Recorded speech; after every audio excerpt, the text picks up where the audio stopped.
Shalom Uvracha, voilà nos commentaires sur la paracha de Vayetze. Vayetze, c'est la 7e paracha de la Torah. Il y a aussi, comme on sait toujours, une signification pourquoi cette chronologie 6, 7, chaque chose. La 6e paracha parle de quoi? Toldot. Et la 7e, Vayetze. Toldot de quoi? La génération qui se succède à Yitzhak. Alors, 6e jour, 6e paracha. Qui c'est Yitzhak? C'est le Gilgul de Ruach de Adam Arishon. Qui c'est Yaakov? Gilgul de Nishmat Adam Arishon, comme vous savez. Donc, c'est le niveau le plus élevé avec Yaakov. C'est pour ça que c'est lui qui fait le tikkun avec tous ses 12 enfants.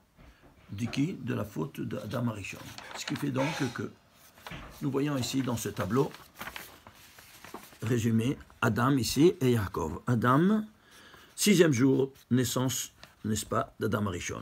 Ici, 6e paracha, naissance, n'est-ce pas, de Yitzhak et de Yaakov aussi, parce que Yaakov, c'est voilà l'histoire de Yitzhak qui ramène la naissance de Yaakov. Donc, 6 et 6.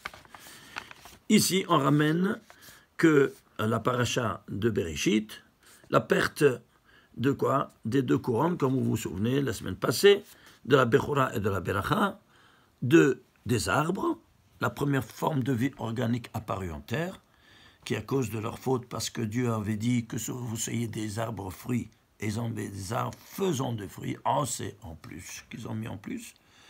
Donc ce océ, il est négatif.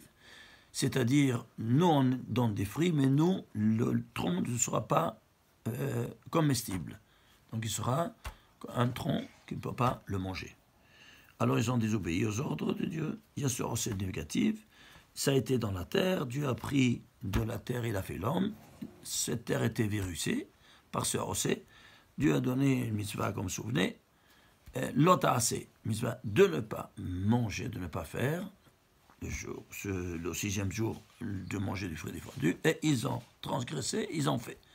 Donc un deuxième océ plus océ, en Assou c'est Esav qu'il va hériter donc ces 2 couronnes, qui a la Bechora et la couronne de la Beracha, la double part, au 6e jour. Maintenant il doit la récupérer, et là il a récupéré, comme vous savez, la semaine passée. N'est-ce pas?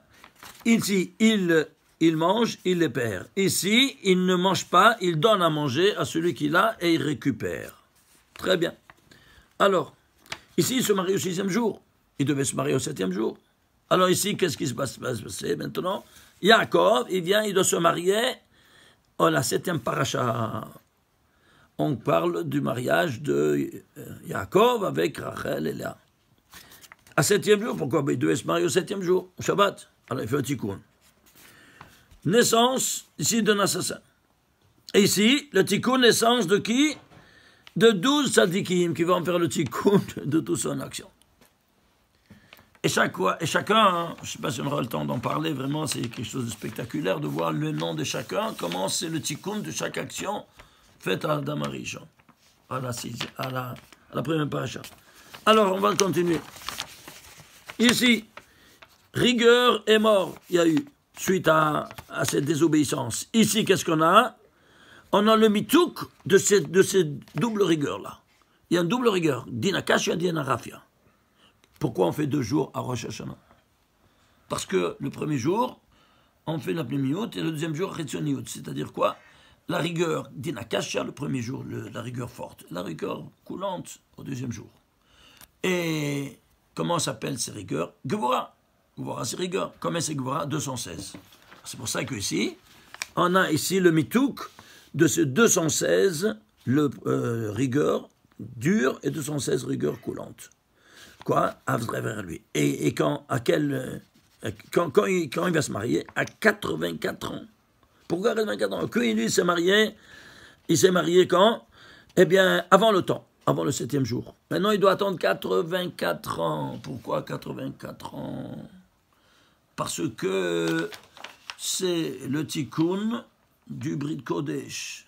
Le tikkun de la perte de sémence, Ras Shalom, et qui se fait par 84 jeunes, Peidal et Taniot. Comme vous savez, avant Purim, on fait le Pidion, le rachat de ces 84 jeunes.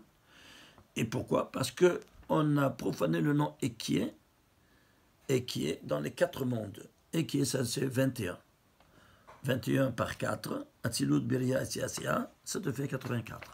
Voilà comme ça nous dit dans le Shara Kavanot, le Harizal. Alors ceci étant dit, il attend 84 jeunes, 84 ans. Ok? Voilà, et c'est 84 ans. Et où c'est écrit tout ça? Regardez comment la Gemara nous parle. Elle nous parle en très grand secret, mais sans rien nous dire. Elle nous dit dans Baba Metzia, le Talmud Baba Metzia, à page 84, il nous dit Yaakov Avinu en chocolat d'Adam Rishon. Yaakov Avinu sur le Gilgul d'Adam Rishon, point final. Qu'est-ce que tu as compris? Pourquoi il met à page 84? Et tu dis rien. Et pourquoi Baba Metzia? Parce qu'il a profané le Brit Mila. Il est en se mariant le vendredi. Alors, les initiales de Baba Metzia, c'est les initiales de Brit Mila. Bet Mem. Et Bet Mem, pourquoi c'est Bet Mem? Parce que Bet Mem, c'est 42. 42, c'est le nom du créateur qui a réalisé tout l'univers. Le très saint nom divin de 42 lettres, comme vous savez, que c'est Anna Bekowa Gedoat et Mintantit, ce très saint nom divin de 42 lettres, on ne peut pas le prononcer. Alors vient Ben Akane, il a fait une prière en 42 mots, il a pris ces 42 lettres, il les a mis en initiales, et toi quand tu dis cette prière, tu vas extrapoler dans ta kavana, dans ta pensée, ces 42 lettres, et tu vas évoquer ainsi ton créateur. C'est pour ça qu'à la fin de cette prière, tu dis Baruch Shem Kevod Malchut Olam Vaed. Voilà donc, 42, oui, alors c'est 42, mais tous les deux en provenaient. Et qui c'est? L'homme et la femme. Alors, 42, c'est Brit Mila, et elle, c'est le Bat Mitzvah. Nous aussi, on fait le Brit Mila, mais on fait le Bar Mitzvah aussi. Et c'est pour ça que, sur ma tête, on aura les téphilines avec 21 noms divins dans Rashi et 21 noms divins dans Rabbeinu Tam. Ça fait combien? Ça fait 42. C'est un nom divin, 42 sur ta tête. Et pour ta femme, qui c'est la portion des téphilines du bras, tu les as les deux. Tu as un 42 aussi pour ta femme. 42 plus 42, ça fait 84. Tu fais le tikkun global de tout, de toi, de ta femme. C'est clair maintenant pourquoi on doit porter aussi les deux paires de téphilines? Kishem Hashem Nikra Alecha, quand le nom de Dieu il est sur vous, Veirumi Meka, ils vont avoir crainte de toi quand tu auras les deux paires de téphilines. Ceci étant dit, alors, il s'est marié, alors on a vu ça. Alors maintenant ici, le serpent l'a fait trébucher dans la plus grande matérialité, au niveau le plus bas, et au point de retourner en poussière. Alors ici, qu'est-ce qu'il doit faire? Il faut le tikkun. Il fera donc un tremplin de lancement de partir de cette poussière, de partir d'où il est tombé, tellement bas. Alors qu'est-ce qu'il va faire? Voilà alors. Il rêve, ce qui va être comme Beersheva, Harana. Et il va sortir, il va voir quoi? Il va voir un Venusula Musavarza, Verosho Magia Shamaima. Et voilà un rêve qu'une échelle, elle a ses pieds sur terre, et le sommet arrive au ciel. Alors, regardez ici. Sulam Mutsav Arza. Verosho Magia Shamaima. Ici, ça c'est les 4 mondes métaphysiques qu'on étudie, le 5e on n'étudie pas. Les 4 mondes sont ainsi. Atzilut, le monde des idées, animé par Yod. Le monde de la Bria, animé par He. Le monde de l'Essira, par Vav. Le monde de la Asiya, par He. Le monde des idées, de la création, de la formation et de l'action. Ok? Un petit renseignement. Au niveau de la Kabbale, on nous enseigne qu'ici, il y a les Ophanei Kodesh. C'est-à-dire, c'est une qualité d'ange. Le plus bas. Plus élevé qu'eux, c'est les Hayot HaKodesh. Alors, celui-ci, tous les Ophanei HaKodesh, ils ont un ministre qui s'appelle Sandal. Je ne peux pas prononcer en entier. Il vaut 280. Au niveau des Hayot HaKodesh, leur ministre s'appelle Matat. qui vaut 314. Et ici, au niveau des séraphins, leur ministre, il s'appelle Akat. Ça vaut 662. Ceci étant dit, le total, ça te fait combien? 1256 de ces trois noms des ministres. Très bien.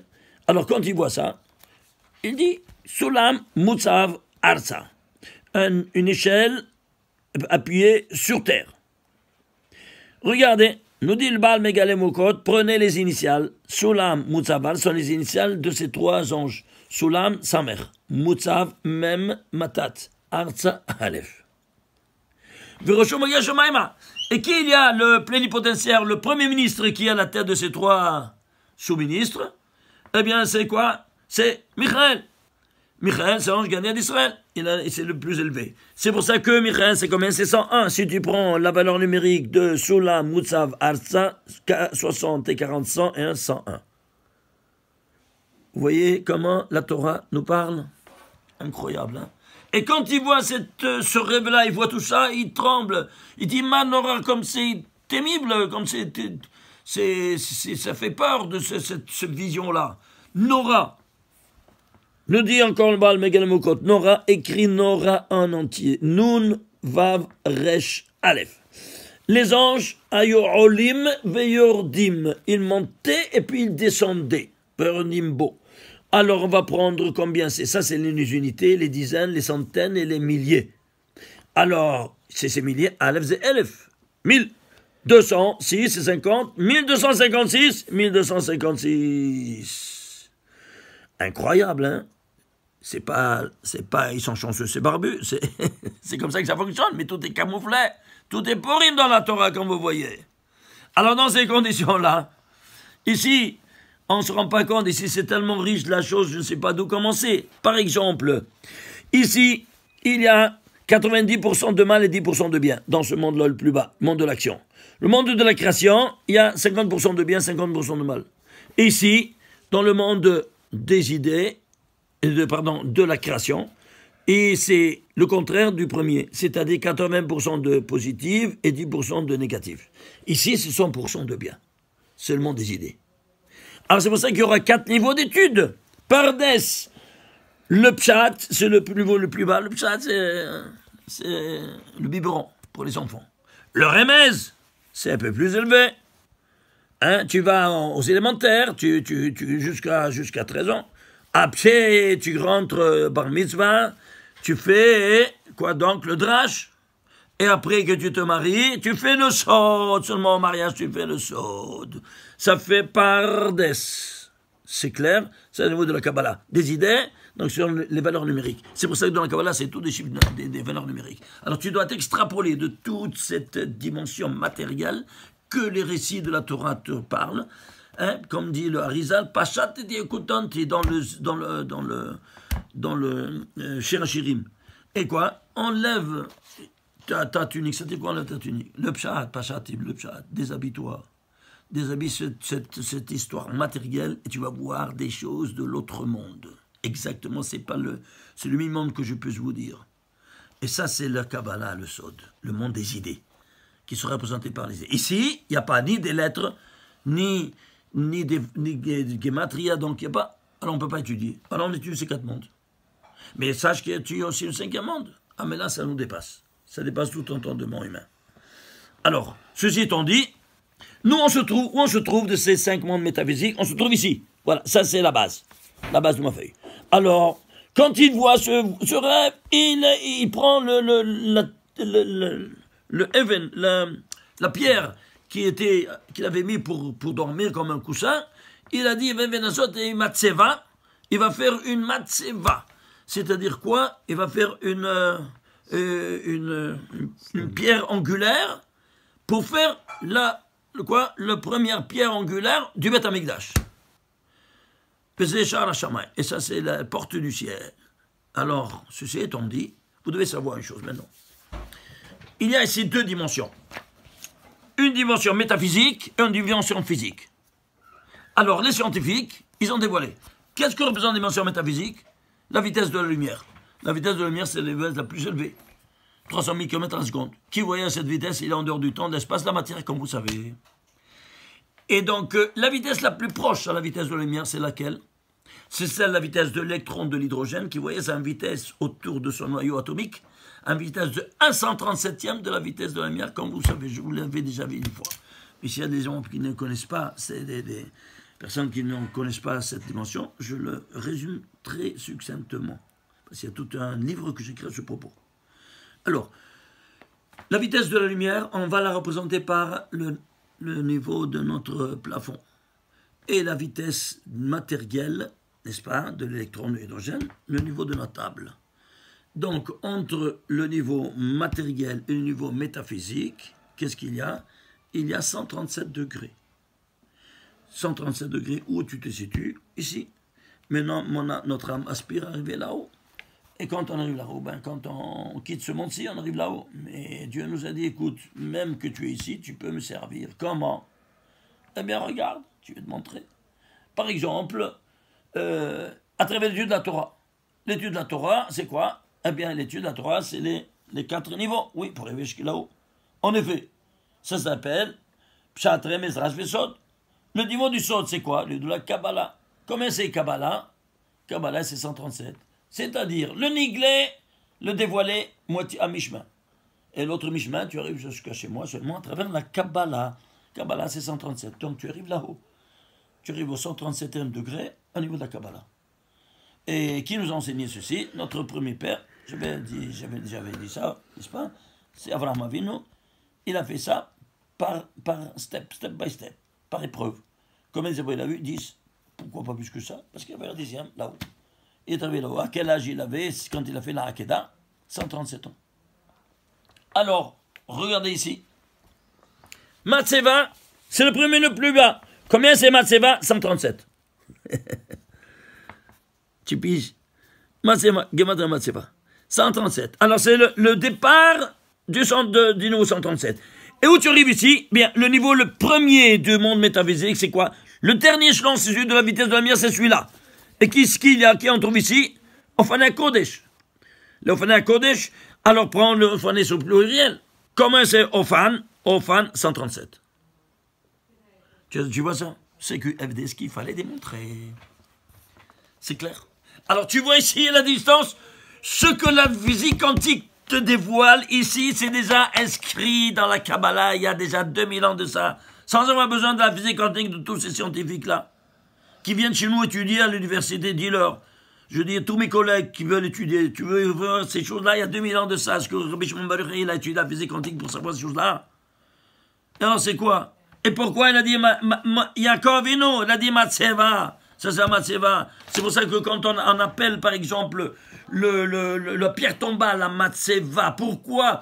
Parce que c'est le premier degré le plus bas de cette âme qu'elle est en bas. Son corps il retourne la poussière, mais il est à 137. Tu piges maintenant? Ouais. Chaque notion, elle a sa signification la plus élevée. Seulement c'est un masque que tu dois le dévoiler en comment? Traduit en valeur numérique.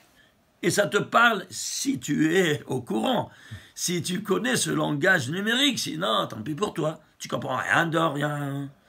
Alors vous comprenez maintenant comment ça fonctionne? Très bien. Alors ceci étant dit, alors ici on a compris. Maintenant on a ici cette élévation en 1256. Et le Aaron, quand il montait, il lisait Nora, et quand il lisait Aaron. Donc Aaron, c'est quoi? L'Arche Sainte. L'Arche Sainte, c'est le centre du Beth Amikdash. Il y a une Gemara. Une Gemara. On avait fait ça ou pas? Non. Une Gemara dans Psachim, page 87b. Il nous dit texto. Il y a 3 Beth Amikdashot, 3 sanctuaires. Le premier qui est en parallèle à Abraham, qu'il a appelé Har, montagne. Le deuxième en parallèle à Israël, qu'il a appelé Sadeh. Le troisième sanctuaire en parallèle à Yaakov, qui va l'appeler Bait. Mais fin de citation de la Gemara de Sanhedrin. C'est quoi cette histoire-là? On vient nous donner simplement quoi? Des étiquettes, épistémologie. C'est quoi ça? Casse-toi la tête! Si, évidemment, ils ne viennent pas nous donner des étiquettes, il y a une raison, alors casse-toi la tête. Et comment? Ben, c'est simple. Tout est caché. Oui, tout est caché. Même la Rana Kodesh, on ne le voit pas parce qu'il y a seulement le Rana Kodesh qui rentrait dans l'intérieur.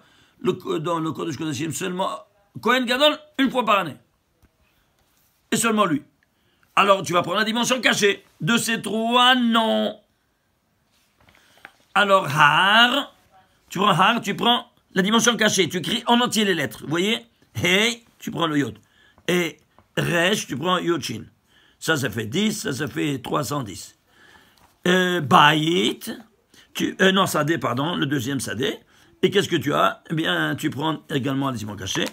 Et Bayit, total, 1256. Alors, tu vois ici, que ici, ça c'est encore une autre dimension qui te dévoile cette Gemara-là sans rien te dire. Est-ce que vous voyez comment la Torah nous parle?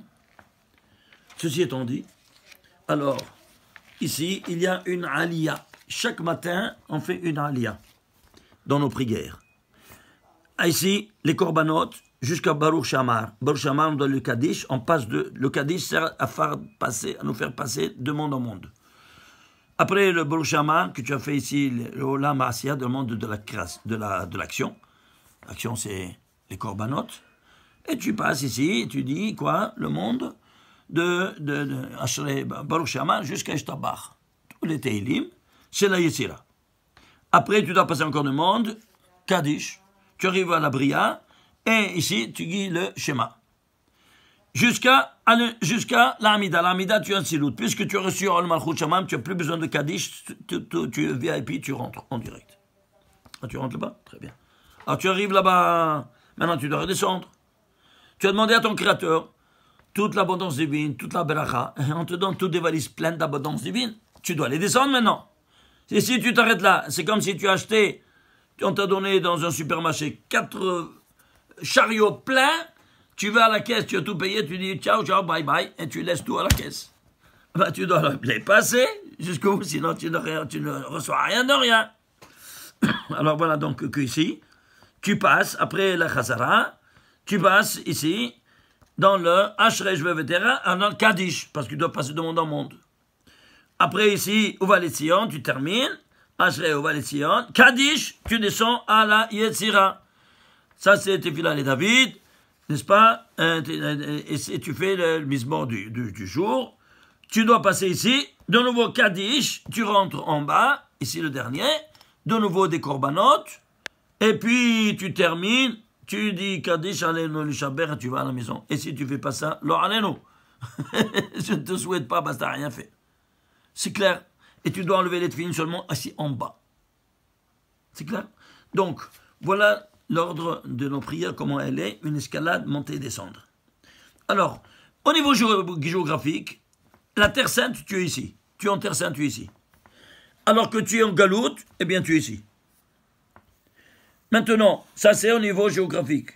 Au niveau temporel, c'est la même chose. Au niveau temporel, tu dois faire cette... Vayetse, il est sorti donc. D'où? De Beersheva, il a été à Haran. Qu'est-ce que c'est? Vayetse. Vayetse, mi Beersheva.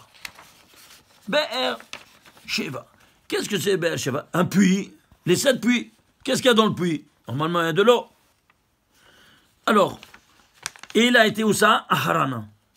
C'est-à-dire, ça c'est la Terre Sainte, où ils avaient creusé 7 puits. Pourquoi 7? Parce que le mot BR, c'est 203. Ce n'est autre que 7 fois 29. Pourquoi? Parce qu'on te dit, ici, qu'est-ce qui va rendre pure la femme? 29, c'est quoi? C'est le cycle de renouvellement biologique de la femme. Après 7 jours, elle va plonger dans l'eau de mer ou de l'eau de puits. Parce que c'est aussi en dessous une mer souterraine. Alors, tu vois ici ou bien l'eau de pluie ou l'eau de mer. Donc voilà, qu'est-ce que tu as? Ce Sheva-là, il te dit, pourquoi 7? Parce que c'est 7 fois 29. Alors, elle retrouve sa pureté, n'est-ce pas, originelle. Ça te fait le total, Be'er Sheva, 575. Vayel Harana. il va aller à Harana. Qu'est-ce que dit Harana? Ça vient du mot Haron Af. Ouais, c'est quoi Haron Af? La colère divine. Pourquoi tu t'éloignes de la terre sainte? Alors c'est la colère divine. Alors 263. Mais pourquoi tu dois aller là-bas? Parce que elles sont tombées les étincelles de sainteté dehors de la terre sainte. Elles sont tombées tellement loin qu'elles sont même en dehors de la terre sainte. Maintenant, à toi d'aller maintenant rechercher. Qui? Ben, tu dois aller chercher ta femme. Alors, où est-ce que c'est? Voilà, regardez, le mot Harana le comporte. 263, ce n'est autre que un nombre premier. Lequel? 57e nombre premier. 57, je peux le diviser, oui, c'est 3 fois 19. Pourquoi 3 fois 19? Parce que tu dois aller chercher maintenant la troisième Gilgoul de Chava. Le premier Gilgoul de Chava, Nefesh de Chava, c'est Sarah. Le deuxième, c'est Rivka, Ruach de Chava. Et le troisième, Nishmat Chava, c'est Rachel avec Léa. Et c'est pour ça que 3 fois 19. 19, c'est Chava, la source de Chava. Incroyable, hein? Alors maintenant, voilà, elle est tombée là-bas. Alors maintenant, à toi de la reprendre pour la ramener en Terre Sainte. La différence entre Beersheba et Harana, c'est combien? 575 Beersheba. Harana, c'est 263. La différence, c'est 312. C'est quoi 312? Ce n'est autre que 12 fois 26. Pour te dire, tu dois, avec ta future femme, tes futures femmes, eh bien, apporter 12 images ressemblances de 26. Que chacun il fera le tikkun d'une des 12 permutations du nom 26. C'est pour ça que chacun, il fera un tikkun d'une permutation du tétragramme divin. Combien de permutations tu peux avoir avec 4 lettres? C'est 4 factoriels. Ah, mais il y a 2 lettres égalitaires. 4 fois 3 fois 2 fois 1, c'est 24. Mais la permutation de 2 lettres égalitaires n'a aucun sens. Alors tu divises par le nombre de lettres égalitaires. Ça fait 24 divisé par 2, 12. Il y a 12 fois le nom 26. Voilà pourquoi tu vas là-bas, parce qu'elles contiennent ici avec elles, eh bien, cette tikkun, ce birour, cette sélection de tous ces 12 permissions du nom divin que ces 12 enfants incarneront. Et c'est pour cela qu'il y aura la Terre Sainte au niveau spatial, ça c'est au niveau matériel. Au niveau spatial, il y aura 12 contrées que la Terre Sainte va être divisée, comme vous savez. Et donc, chacun aura sa parcelle. Et comment on va savoir quelle permutation revient à quel tel enfant, à telle tribu? Le tirage au sort en décidera. On avance. Alors ici, qu'est-ce qu'on a? On a vu ici ces dimensions. Mais allons voir maintenant ici, Vayetse. Vayetse, c'est quoi 107? C'est quoi 107? Pourquoi le mot Vayetse, c'est 107? Et qui est rapport avec le 7? Vous devez savoir une chose. Ici, on a le récit des 7 jours. On avait vu, comme on l'a dit plusieurs fois dit, qu'il y a le nom d'Israël codé en 232 lettres par le Yod de Elohim, le premier Elohim de la Torah. Bereshit bar Elohim. Yod de la Torah, tu comptes 232 lettres, ça sort Israël codé 232. Et ici, Ki, vos Shabbat, Yod de Ki, à l'envers, 50, ça te fait Israël, en saut de 50. Dans le récit du Shabbat, Ki, vos Shabbat, Mikol, Me'artor, Shabbat, Mekumasot. Comme on l'avait vu déjà l'autre fois, non? Très bien. Maintenant, la différence entre le dernier et la dernière lettre de ce premier Israël jusqu'à Aleph de Adam, ici, apparaît le mot Adam dans toute la Torah.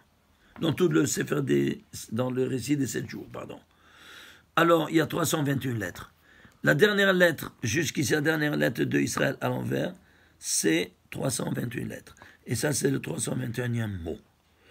Alors, ici, on nous met l'accent sur 321. Comme on l'avait dit, je vous le rappelle, il y a 320 inim, et nous, on provient de la Midat Rahamim, donc, un en plus, on est en stratosphère, on est en dehors de tous les rigueurs. Alors, si le 13, la 13e lettre, c'est le départ de toute cette code-là. 13 se dit Ehad. Ehad est en entier, Aleph, Het, Dalet, vaut 111, 418, 434, ça fait 933. 933, c'est 3 fois 321. Et pourquoi? Parce que 321 au niveau des lettres, ça c'est lettres, Plus grand de l'Iliade, c'est un mot, 321 mots. Et plus grand qu'un mot, c'est les versets 321 versets, c'est quoi? Eh bien, on a dit qu'Adam, il retourne en Gilgoul dans 3 personnages, Abraham, Isaac et Yaakov. Tous les 3 personnages se trouveraient dans 321 versets de la Torah. Incroyable. Alors, vous voyez comment on parle tout de Adam Arishon. Mais 321, on peut aller à la base, certainement. Tu peux le diviser en 3. C'est quoi? 3 fois 107. Ça fait 9 fois 107. C'est pour ça qu'on aura 9 séphirotes dotées de lumière, 107 chacune, mais la 10e, elle n'a pas de lumière, comme vous savez que c'est la Malchut. Alors, il lui manque 107? Oui. La preuve. Prends le premier mot de la Torah et le dernier mot des 7 jours. Premier mot, Bereshit, Gigal 913. Dernier mot, La Asot du Shabbat, c'est 806. Eh bien, différence entre 913 et 806, ça te fait combien? Ça te fait 107. Alors, il y a 107 ou pas qui manque ici pour que pour que la fin reflète ce qu'il y a au départ en pensée. Alors ici, il manque 107. Alors, qu'est-ce que sont les 10 séphirotes? Je vous rappelle, ce sont 10 attitudes que le Créateur il a adoptées pour réaliser son monde. Ces 10 attitudes seront de 2 catégories, 9 actives, comme l'homme qui donne, et une passive, comme la femme qui reçoit. Alors, ces attitudes se retrouveront dans le temps, dans l'espace, dans la matière, au niveau métaphysique, au niveau biologique, à tous les niveaux de la même sorte. Tous les niveaux, ils seront ainsi dualitaires, hétérogènes. Et c'est cette dualité qui va réaliser toute la création universelle jusqu'à la venue du Mashiach. Alors, c'est quoi? Eh bien, c'est quoi ces 9 là? Alors, tu vois quoi? Les 9 valeurs numériques, eh bien, tu vas les prendre les 9 ensemble. Sigma de 1 à 9, 1 plus 2 plus 3 plus 4 plus 5 plus 6 plus 7 plus 8 plus 9, c'est 45, 45 c'est Adam. Ah oui, Chava, eh bien, Chava, c'est quoi? Lui, il donne à la femme. Lui, il donne et la femme, elle reçoit. Au niveau temporel, voyons un peu, au niveau temporel, c'est les 6 jours, voilà, parce que ça, c'est la tête, elle n'a jamais fauté. On a fauté ici, dans nos fautes, on entamé les 7 inférieurs. C'est pour ça qu'on agit dans les 6 jours profanes. Et la 7e, c'est le Shabbat. Au niveau spatial, les 6 directions de l'espace, nord, sud, est, ouest, en haut et en bas. Et la 7e, c'est le centre. Au niveau matériel, les 3 patriarches les plus élevés, c'est ceux, on va les voir plus tard. Au niveau métaphysique, ça c'est Kucha Berichou, ça c'est la Shekhinah, c'est-à-dire le roi et la reine. Au niveau biologique, ça c'est le père et ça c'est la mère. Allons voir ici, ce sont 7 à tous ces niveaux. Regardez alors.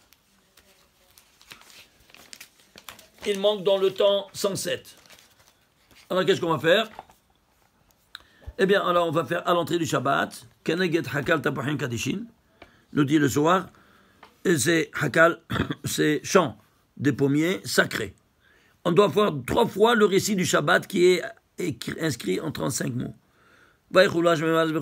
Jusqu'à dans l'Amida, en silence. Pour le Hakal. Dans le Tapourin, pour le Tapourin, tu dois le faire dans la Hazara Men Sheva, dans la Hazara de l'Amida, et ça tu dois le dire à haute voix. Et ça fait 35, 70. Dans le Kiddush, tu dois ajouter 2 mots. Yom HaShishi, ça fait 37 mots. Total, 107. Voilà donc ici, tu dois dire 107 mots.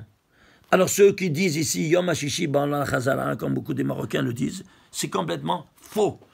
D'où ils l'ont pris? Ça c'est les Pashtanim qui ne savent pas de leur tête, malheureusement, ils se sont fait un minhag, c'est pas un minhag du tout. C'est écrit texto dans le Harizal. Tu dis ça, tu es en dehors de la plaque. C'est clair? Pourquoi? C'est faux complètement. Tu dois dire 107 mots à l'entrée du Shabbat pour faire le tikkun de ces 107 dimensions qui montent entre le premier et le dernier jour. Ceci au niveau temporel. Au niveau spatial. Au niveau spatial, le Kodesh Kodashim, c'est la sainte la plus grande. Très bien. Alors on nous dit de faire ici une arche sainte. Cette arche sainte, elle est dans Parashat Teroma. Elle sera décrite en 13 versets. Parashat Trouma, 25e chapitre, 10e verset, tu as 13 versets qui sont inscrits en 642 lettres. Pourquoi 642 lettres? Parce que c'est 6 fois 107. Au niveau... Alors pourquoi ici il y a 6 fois, il a une seule fois dans le temps? Parce que le vecteur temps, il est unidimensionnel. C'est-à-dire tous les 6 jours, ne peuvent pas subsister simultanément. Ce n'est pas ainsi avec le vecteur espace. Ça c'est la thèse, ça c'est l'antithèse, ça c'est une unité, le singulier, ça c'est le pluriel ensemble. Et la synthèse, on a dit c'est quoi? Eh bien c'est ces 3 patriarches qui vont faire, et qui font maintenant quoi? 321, c'est quoi? C'est 3 fois 107. Abraham, Isaac et Jacob. Donc ici, temps, espace et matière. Maintenant, on va prendre quoi? On va prendre deux autres exemples, à peine en exemple. Qu'est-ce qu'on va prendre? On va prendre par exemple, niveau biologique, c'est quoi? Le haut, c'est le père qui donne à la mère, en bas. Alors, le plus élevé, c'est qui? C'est Yaakov Avinu, qu'on a dit, qui fera le préparateur avec Rachel. Alors, Rachel, elle doit recevoir 107? Ouais. Eh bien, si tu prends Rachel, par exemple, Rachel, elle va prononcer dans toute la Torah 107 mots. C'est-à-dire quoi? Incroyable. Un mot de plus, un mot de moins, tu te rends compte, tout allez se foutre en l'air. Tout ce tikkun. Comment chaque mot, il est calculé, incroyable. Alors, ceci étant dit, tu vas prendre ici la Shekhinah. La Shekhinah, c'est quoi? Eh bien, la Shekhinah, elle va nous parler. Alors, le Koucha Bedechou et la Shekhinah vont nous parler de ça. Mon Sinaï, comment? Les premiers mots, c'est Anochi Hashem. Si tu fais le Gematria, Anochi Hashem, c'est 107. Ça, c'est au niveau macro, word. Et c'est au niveau micro, des lettres. Eh bien, tu prends les lettres, tu prends le Aleph. La Aleph, c'est la 107 millième 007e lettre de la Torah. Pourquoi 007? C'est pas James Bond, c'est... Ici, c'est 1, 2, 3, 4, 5, 6, la 7e séphira. De la 107 millième lettre de la Torah. Une lettre de plus, une lettre de moins. Dans tout ce parcours, tout disparaît. Vous vous rendez compte? Alors, par exemple, quand c'est écrit Bagad, quand le Gad il est né, il est écrit Bagad, il est venu de Gad. Non, c'est écrit Beged, sans Aleph. Mille lignes ensemble. C'est pourquoi il manque ce Aleph de dire que c'est venu. Parce que s'il y avait eu, tout aurait disparu. Ah, c'est pas une question de Chaz v'Shalom, de erreur ou quoi, Chaz v'Chalila. Tu n'as pas une idée. Comment tout est calculé, on voit tout dans l'ensemble. Vous voyez ça? Et ainsi de suite. Alors, dans cet temps, ça vous pouvez le voir dans le livre. Dans le livre qui vient de sortir, n'est-ce pas, le 119. Ce que je voulais montrer, pourquoi je vais montrer ça? Parce que si tu prends par exemple Parashat Vayetze, la 7e, comme la 7e séphira, Parashat Vayetze, Gematria de Vayetze, 107. C'est pas incroyable? Alors, vous voyez donc ces dimensions incroyables, à tous les niveaux, il y a ces 107 dimensions-là. Maintenant, ce que je voulais vous montrer aussi, c'est aussi ces dimensions-là, encore qu'on n'a pas terminé cette élévation, voilà, qu'on a fait. Nous, quand on est allé d'Israël en Égypte, on est descendu, c'est de Yardou, le Mitzrayim. Ils sont descendus, c'est écrit, ils sont descendus. Alors, ils étaient en haut, ils sont descendus en Égypte. Donc, ils ont parcouru, combien ils ont parcouru? Ils ont parcouru 1256. Eh bien, regardez ici, s'il vous plaît.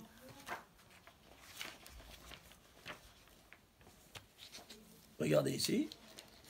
Le verset qui nous le dit. Il nous dit, Vaïrdou. Non, ici, pardon.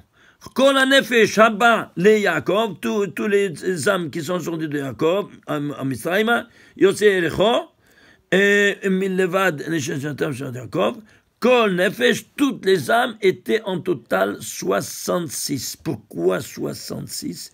Parce que si tu écris Shishim Veshesh, Shishim Veshesh, ça fait 1256. C'est-à-dire quoi? Que 66 est un synonyme de quoi? Synonyme de cette escalade ou de cette descente, évidemment, parce qu'il y a deux sens. Alors ici, ils sont descendus, ils étaient 66. C'est incroyable, hein? Alors c'est pour ça que maintenant tu vas prendre le 1256e verset de la Torah. Et de quoi il parle? Vayered à Yosef. Et ils sont descendus vers d'où à Yosef? Ils sont descendus, les frères de Yosef, en Misraïm pour aller acheter de quoi se nourrir. Et c'est pas une descente? Évidemment. Alors d'où c'est quoi? Eh bien c'est 1256e verset de la Torah. Incroyable. Alors dans ces conditions-là, tu vas comprendre maintenant d'autres dimensions incroyables. Comme par exemple, le sur 66, quand toi, par exemple, tu arrives à ta prière, la prière la plus élevée, c'est quand Shabbat, et le plus élevé de tout, c'est Moussaf, et le plus élevé encore de tout, Moussaf, c'est quoi? La Hazara, et le plus élevé de tout, c'est quoi? Le Keter. Et quand tu fais Keter dans Moussaf, qu'est-ce que tu dis? Aïe, mais comme de qui dit aïe? Les malachim. Eh bien, tu prends aïe. Aïe, c'est 16, oui. Mais qu'est-ce qui va animer le mot aïe? Les voyelles. Et alors, tout ce mot, les voyelles, les tagim et les lettres, ça te fait 66. Quand tu dis aïe, tu dois penser toutes ces dimensions-là. Qu'est-ce que tu as fait? Où il est? Même eux ne savent pas où il est parce qu'ils arrivent jusqu'au troisième ciel. Il dit aïe, et il est 1256. Attends, tu vois où tu es arrivé? Quand tu dis aïe, on dit comme des perroquets, la prière. Mais dis-moi, est-ce que tu sais qu'est-ce que ton âme, elle aspire? Elle aspire à arriver là-haut. Tu en veux une preuve? Je t'apporte une preuve. Regarde par exemple, quelle est l'âme d'Israël? L'âme d'Israël sont les voyelles. Alors prends les âmes d'Israël, les voyelles d'Israël. Les voilà. Israël, les lettres, c'est 551, c'est le corps. Et l'âme, c'est les voyelles. Alors les voyelles combien? Chaque point, c'est un yod. Alors 1, 2, 3, 4, 5 et 1, 6 parce que ça c'est 16. C'est Vav et Yod sous le Resh. Donc combien ça te fait? 66. C'est-à-dire quoi? Ton âme elle aspire toujours à escalader tous ces mondes sans que tu le saches. Toi tu es un enfant d'Israël. Si tu es un enfant d'Israël, alors pourquoi tu ne te dis pas pour savoir qu'est-ce qu'ils sont en train de faire chaque fois? Est-ce que vous vous rendez compte ça? C'est de la folie douce. Alors, suivez-moi. Ici, j'ouvre d'autres chapitres très importants, mais vous n'avez pas eu l'idée. Comme par exemple, chaque matin, on doit dire les corbanotes. Et les gens, ils passent Hodou, ils disent tout de suite Hodou. Ils ne savent pas qu'est-ce qu'ils ratent dans les corbanotes. Ils ne savent pas. C'est le premier temps, sinon tu ne peux pas sauter de degré. Est-ce que tu vas à l'université, on t'accepte l'université sans le bac? Non, la même chose ici.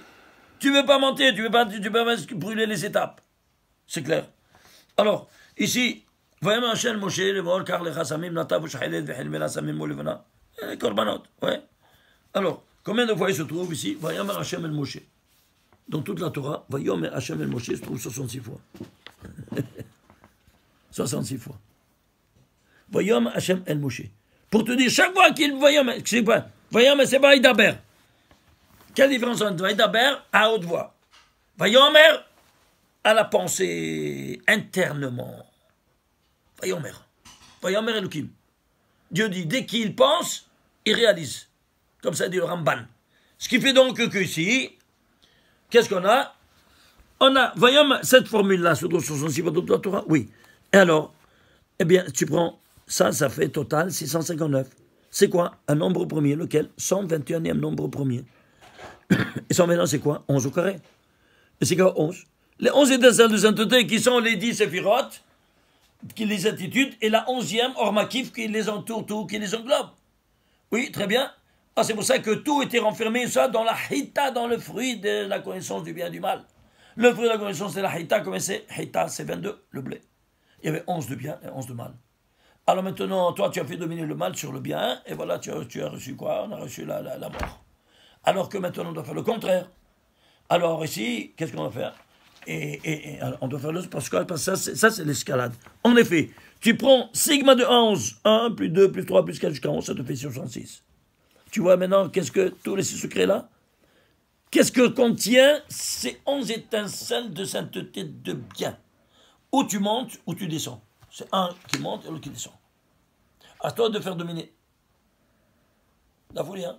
Alors, ceci étant dit, tu vas voir ici, par exemple, le premier de ces 66 fois dans la Torah, Vaïm Hashem le Moshe, le voilà. Le Moshe, Dieu dit à Moshe, Shalach yadra, on voit ta maison, et attrape le serpent de sa queue, n'est-ce pas, quand il a jeté le bâton, il dit jette le bâton, il s'est transformé en serpent. Il me dit, mais prends maintenant, et prends-le de sa queue. Et sur quoi? Pour nous dire quoi? Que maintenant, tu vois, ces 11 étincelles de mal, tu vas les dominer. Ils sont dans le maintenant. Où ça? Dans ce bâton que tu as, moi. Dans ce maté. Incroyable. Tu vois ça? Voilà, ça c'est la première, c'est la tête de tous ces 66 fois. Pour te dire comment tu vas dominer maintenant le mal, comme Moshe Rabbeinu, il a dominé